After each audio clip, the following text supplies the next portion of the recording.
The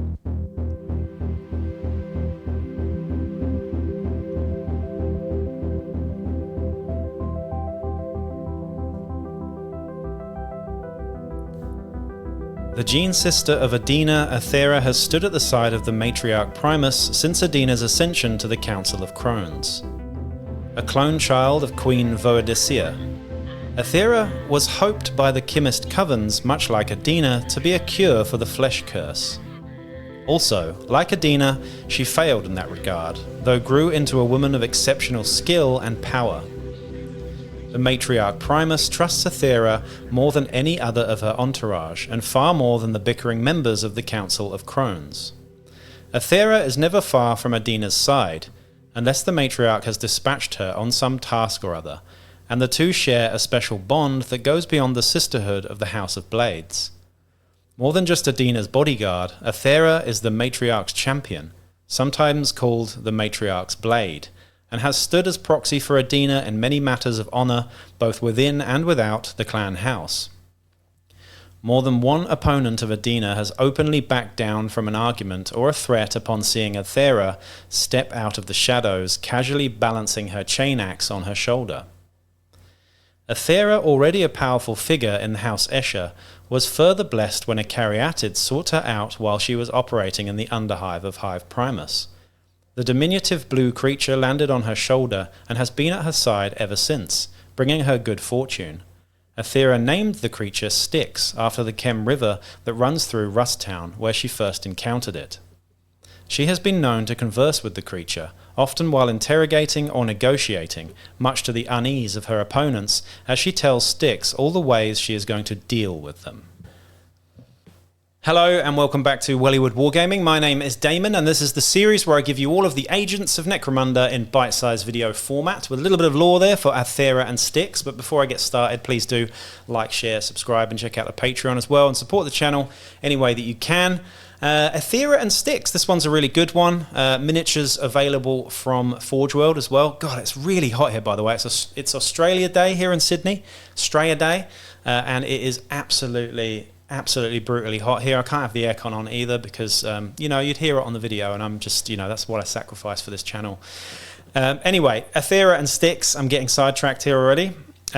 Two models available for Forge World. The only official model of a Caryatid, by the way. Caryatids are well loved in Necromunda lore, and I'm sure many of you have used them in your campaigns as well, but pretty cool.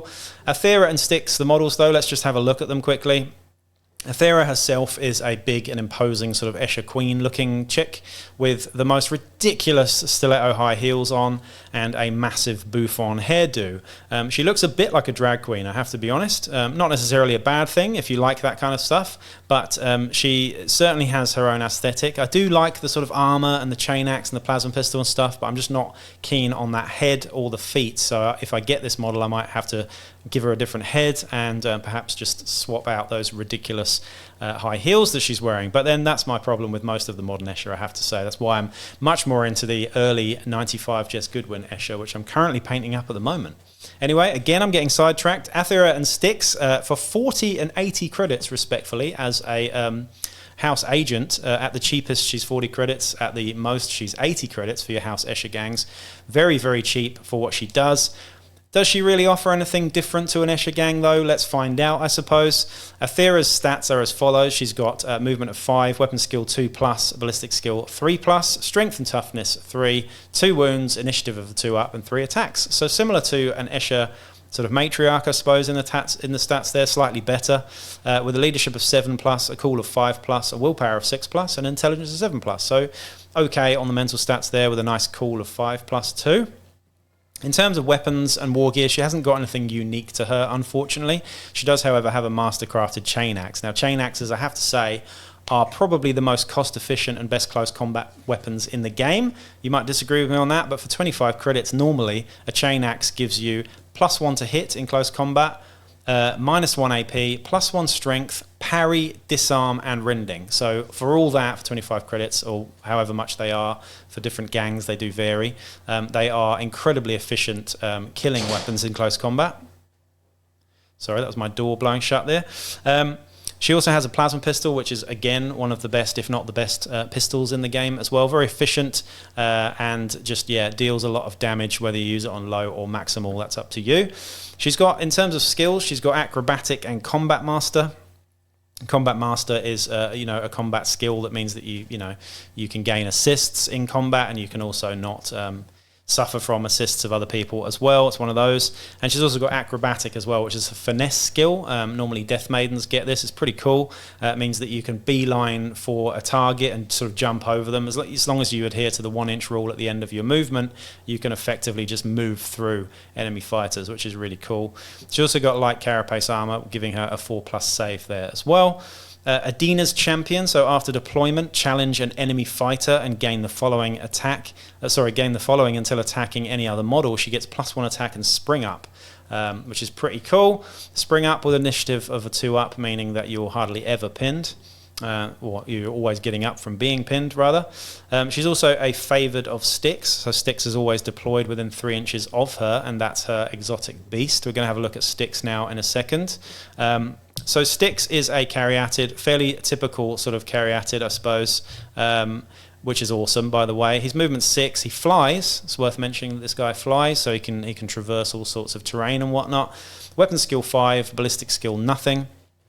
Strength and toughness 2, wounds of 1, initiative 2-up and 1 attack. In terms of mental stats, we've got a 7+ cool and leadership and an 8+ willpower and intelligence. Comes with no weapons or war gear and just gives unarmed attacks, but that's not really the point of a Caryatid. The point of a Caryatid is, of course, having the Omen of Fortune skill or trait.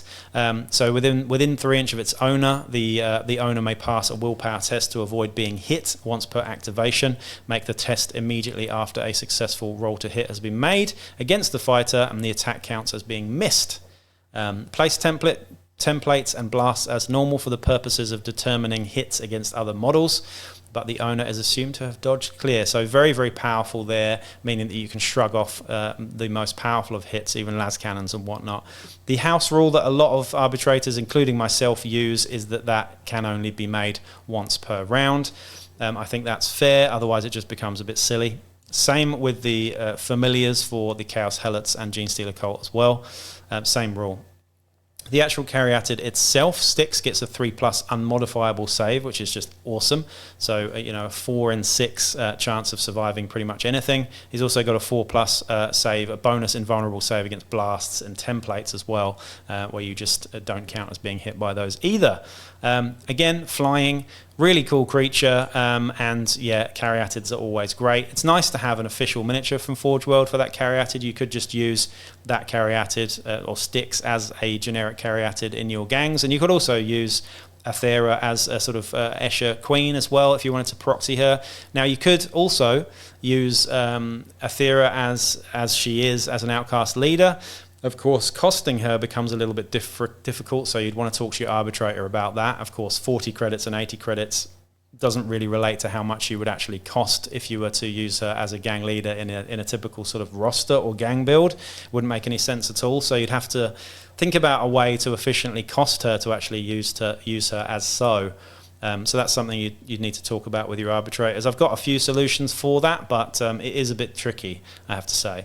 So that's really it on Athera and Sticks. Let me know what you think of the model and whether you've used her in your games. But honestly, in summary, I don't think she really offers that much to an Escher gang. She's still very short range. Yeah, sure, she's powerful and stuff, but most of the time you're going to build your sort of house Death Maiden that's already on your list, and she's going to be more effective than her most of the time. But, if you like the lore and you like the miniatures and whatnot, by all means get this, add it to your collection and use her as an agent or indeed an outcast or a proxy. And anyway, I'm rambling already. It's very hot, as you can tell. So I think it's going to my head a little bit here, but I'll be back with another video real soon. Peace out.